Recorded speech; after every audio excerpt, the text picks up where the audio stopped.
all going, everyone? Sanju Uchiha here, and welcome back to the channel, where today we'll be talking about Boruto Manga chapter 45, yeah. But as per usual, be sure to rate, comment, and subscribe. Let me know your thoughts on the chapter, and of course leave a like and your thoughts, and just tell me what you think about my review here. But without further ado, let's get right into it. So chapter 45, honestly, if I'm being quite honest, my initial impressions of it, if I could coin a phrase, it would be a double-edged call to action chapter. Now, what do I mean by that?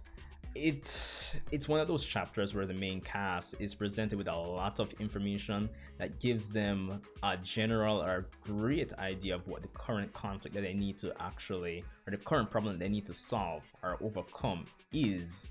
And of course, it kind of leads into things, or it allows build up for the characters to decide what to do with the information.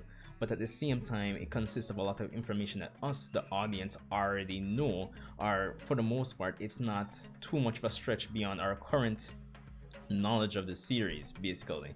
So even though a lot of the current casts are brought up to speed where the Otsutsuki are concerned, the information for the most part is information that, like, at least 6% of the information in this chapter was presented by Amado is information that we already know, speculated on, or for the most part, the next 40%, quote unquote, that we probably may not have known. It's not a stretch of the imagination to say, oh, I tell you X, and you're saying like, oh, given the information I already know, that makes sense, that's believable. That's the vibe that this chapter gives me. And I'm not going to lie, in terms of the part where the information that we already know is concerned, I did not like how a lot of the characters were portrayed in this chapter in terms of their reactions to the information. But let me take it step by step. So the chapter starts off where we left off last chapter, with Amado essentially still seeking to get an audience with Shikamaru and Naruto and the main cast of characters that we see in this chapter. Of course, what I do like about this chapter though is that we have Naruto taking up the mantle of Hokage and just taking charge of the situation and pushing it forward, where characters like Shikamaru are basically hesitating. So I like that. I like when Naruto takes charge, kinda exerts or basically showcases his dominance and his ability, his decision-making skills. That's on full display for this chapter, and I like it. I like when Naruto plays his part as Hokage and makes the necessary or the tough decisions. I like it. What I didn't like in the beginning though is it feels like, let me tell you what this chapter feels like. It feels like the writer Kodachi has kind of dumbed down some of the characters, all for the sake of bringing up persons, all 1% of persons who may only have gotten into the series through Boruto and probably haven't watched Naruto. It kind of serves as a way to get them up to speed regarding the Otsutsuki, telling you who they are, what they're about, and what they hope to accomplish. Because in this chapter, we have characters like Naruto and Shikamaru who have an experience with the God Tree during the course of the war, but they make no reference or connection to it. They seem completely lost to all the information that Amado has to display. And this isn't the only dumbing down of the characters. It feels like in the first part where Boruto's asking what does Amado mean by defection. Like, Boruto has been built up as that character that's been built up as a genius. So even if he didn't know this seems like a minor nitpick, but even if he didn't know the meaning of the word, you'd think they'd allow him to use like context clues. It would be better if they had phrased it as him asking a question like, yo, does he mean like he ran away from Kara? And probably Sumeri could have still responded to him, but when he straight up just asked what does he mean by defection, that kind of seemed odd to me for a character of Boruto that they market as, a genius. But hey, that's just me. But anyway, so we find out, or at least the main characters find out, that Amado is seeking asylum in the Leaf. And of course, Naruto pushes the conflict aside, not the tension, but the whole initial conflict aside, and asks Sai to bring him back to the Hokage's office. So there's that. Of course, we also get a scene where we have Code reporting back to Jigen that there's nothing going on in the dimension with the Ten Tails, and of course he's just bored. So there's that. But surprisingly, they haven't gotten anything from Boro, which we know is dead at this point. So I'm surprised Jigen or anybody else hasn't been sent to check up on him, so that's strange. Of course, this chapter also features Kashin Koji finally stepping up and confronting Jigen, which does well in terms of progressing the plot. So if nothing else, the chapter does well at doing that, if nothing else. Now, we get back into the confrontation between Amado and the higher-ups and main cast of the Leaf at the moment. We have an interesting moment between Amado and Shikamaru. They still decide to tie him up for some reason, even though he's already showcased that it's meaningless, as he says. But he basically says he can still blow up the bomb around Shikadai's neck. Of course, this pisses off Shikamaru because at the end of the day, he's still a dad. So characterization wise, I thought that was alright. But again, the characterization for Naruto in this chapter is still unsure because he remains level-headed and kind of just tries to bring things back down to earth and push things forward where getting the information is concerned. So I definitely like that in terms of how Naruto was portrayed in this chapter.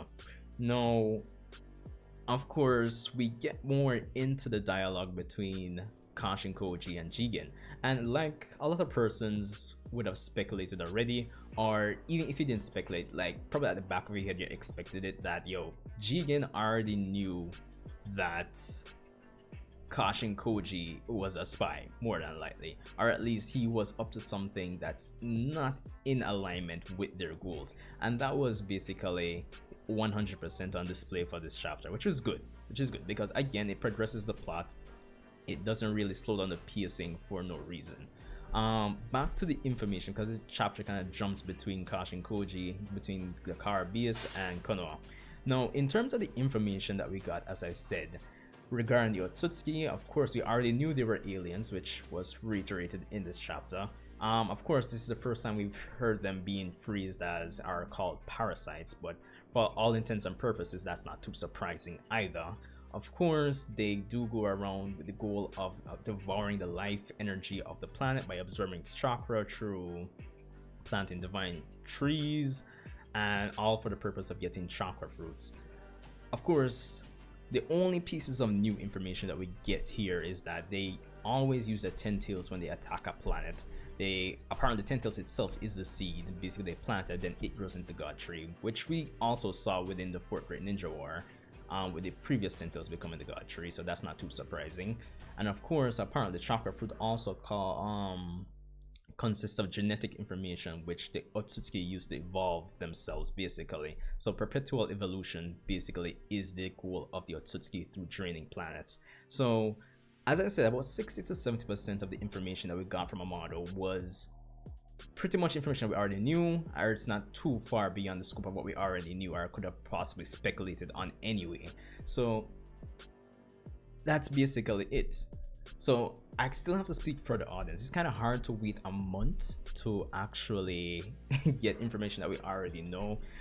The only two new pieces of information really is just the genetic information from the chakra fruit, and then they use tentacles at every planet basically. So that's the only really new two pieces of information that we got for the most of that explanation there. But even though it's information we know already, it's still a call to action, because now the characters know what they're up against, what's at stake, and they can at least do something with that information now going forward. So it's kind of like a double-edged sword is basically what I'm saying.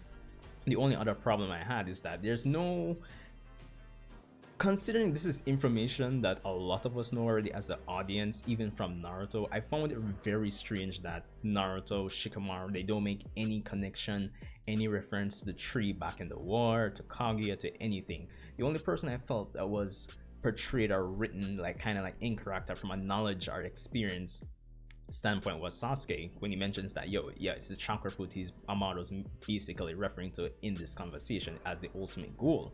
So that was definitely a negative for me. It just didn't seem right. Like, you get what I'm saying? Yeah, so that's basically it. Of course, we also find out that Jigen was an ordinary human before, but he became an Otsutsuki. Now, the dynamic between Jigen and Ishiki Otsutsuki is something that is and needs to be explained or explored or shown to us, the audience, going forward.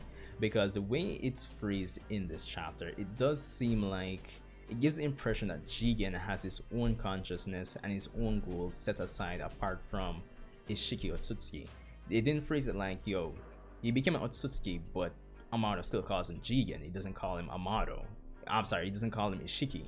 But probably they'll get into that next chapter as we eventually find out that yes, Amado was the one that planted the information, the coordinates on the blimp. So, so that's one answer to that mystery. And of course, he's been working with Kashin Koji all along. So there's definitely that. Of course, speaking of Kashin Koji, as I said earlier, Jigen has always been aware of the fact that the blimp crash was actually caused by Amado and Kashin Koji, which probably shouldn't be too surprising for Kashin Koji. But instead of like instantly getting pissed off and wanting to kill him, he wants to find out why Kashin Koji and Amado have like betrayed him, because we also find out that all inner members of Kara, their goal is to get the chakra fruit. Why? We don't know. Probably as we go along, we'll get the individual reasons why each of them wanted the chakra fruit. So to that end, we're going to be progressing into more backstories for the Kara members more than likely as we get into the fight between Kashin Koji. As he and Jigen begin their fight, we have Kashin Koji throwing some shuriken. Of course, he gets stabbed, but it turns out to be a shadow clone. So apparently Kashin Koji has always been created to kill Jigen, and he's never wanted the chakra fruit, and that's where the chapter basically ends. Hopefully I didn't miss anything there, but as I said, it was a decent chapter, like probably like a 7 out of 10 or probably like a 6.5. I wouldn't say it's one of the greatest chapters, but at the end of the day, we have to acknowledge the faults, acknowledge the positives, and find a middle ground. A lot of information we already knew. A lot of the characters didn't react the way they're supposed to react, given their experience with the previous God Tree. But at the same time, and even Boruto's, like, it was a minor nitpick, but even Boruto in the beginning seemed kind of off, given he's marketed as being a genius. But all in all, the characters are getting the information that they need to actually progress the plot and take actions going forward. And we also have a lot of progression. We're finally into the long-awaited fight between Kashin Koji and Jigen, so that is definitely something. And of course, we're getting more into the, you know, why Kara do what they do, basically. Even though it's not much, you know, wanting the chakra fruit is alright, but why would, you know, cyborgs want the chakra fruit? So I think we'll be getting more into that as we go along. So there's definitely that. But at the same time, the only other few things I can like finally comment on is that I'm wondering if Kashin Koji, if he really expects to defeat Jigen even in this weakened state, because the fact that Jigen himself already knew that Kashin Koji collaborated with Amado to crash their blimp so that Kawaki could escape, more than likely Kashin Koji has some sort of backup plan, more than likely, in case he fails. So that's one thing to consider. I'm kind of interested in seeing how that plays out. What was the goal, or what was the aim in letting Kawaki escape? Of course, more than likely, the karma is the secret to beating Jigen, which Kashin Koji has stated before, so that probably forms part of the backup plan. And then speaking of karma, of course, Sasuke deduces in this chapter that, yo, Jigen isn't the one that's trying to drain the planet, but it's the person that gave Jigen the karma seal. And of course, we'll be getting explanations and add more of a deep dive into the, you know, the things or the history behind the karma seal in the next chapter. But given the nature of the Otsutsuki clan, more than likely, you know, it's stuff that we've already been speculating on already, where the karma seal is a way for them to revive themselves and all that jazz and blues and take over the body. But I'm kind of interested in seeing or hearing more on that, because it's going to tie into the history of Jigen and Ishiki as characters, more than likely, because time and time again in this chapter they basically make a distinction between Jigen, and even though they don't call him by name, they still make a distinction between him and Ishiki Otsutsuki. So I'm interested in seeing it, how the dynamic between the Otsutsuki and the host actually goes in more detail. So there's that. But all in all, as I said, it's a 6.5 to a 7. It's not a bad chapter. It's okay. It's okay to almost a good. The plot progresses. But you've heard my minor nitpicks already. But all in all, still liked it. Has its problems. I'm not going to not going to like deny that. Definitely had its problems, but still a good chapter. Still a good chapter. Let me know what you thought about the chapter in the description, the comments below. And of course, if you want to talk to me more on it, apart from the comments, you can definitely check out my link to my Discord server in the description box below. So there's definitely that. But all in all, that's all I got, people. Be sure to rate, comment, and subscribe, because there's so much more to come in the future. I feel like I've heard someone say that before. But yeah, yo, just look out for the Dragon Ball Super Manga Chapter 59 review. Definitely coming probably tomorrow. Best case scenario, like late tonight, but let's see how this goes. But if there's anything I missed, let me know as well, and I'll see you guys in the next one.